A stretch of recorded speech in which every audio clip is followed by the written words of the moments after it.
ગુજરાતમાં આ જે પતંગોત્સવ છે બહુ ઉત્સાહપૂર્વક મનાવવામાં આવે છે, પણ આમાં અબોલ આપણે પંખીઓ છે ઘવાઈ જાય છે. એના માટે એને પણ આપણે જે વારસો છે એને સાચવીને રાખવા માટે, એને નુકસાન ન પહોંચે એના માટે તમામ વન વિભાગ અને કેટલાક એનજીઓ વર્ષોથી આ કામગીરી ઉપર લાગેલા છે.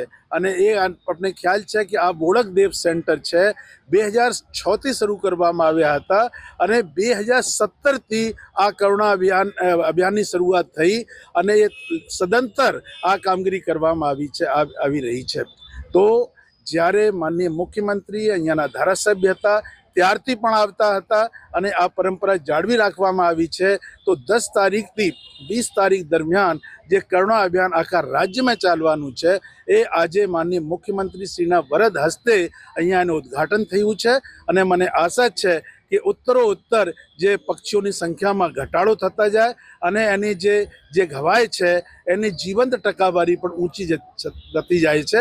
તો આ તબક્કે જેટલા અમારા કાર્યકર્તા છે, જેટલા અમારા એનજીઓ છે, કેટલા એનિમલ હસબન્ડરીના ડૉક્ટર્સ છે અને જેટલા ડૉક્ટર્સ લાગેલા છે અને ખાસ કરીને મીડિયાના મિત્રો આ ક્ષેત્રે ઊંચીમાં ઊંચી સારીમાં સારી કામગીરી કરી રહ્યા છે, તો હું તમામને અભિનંદન પાઠવું છું.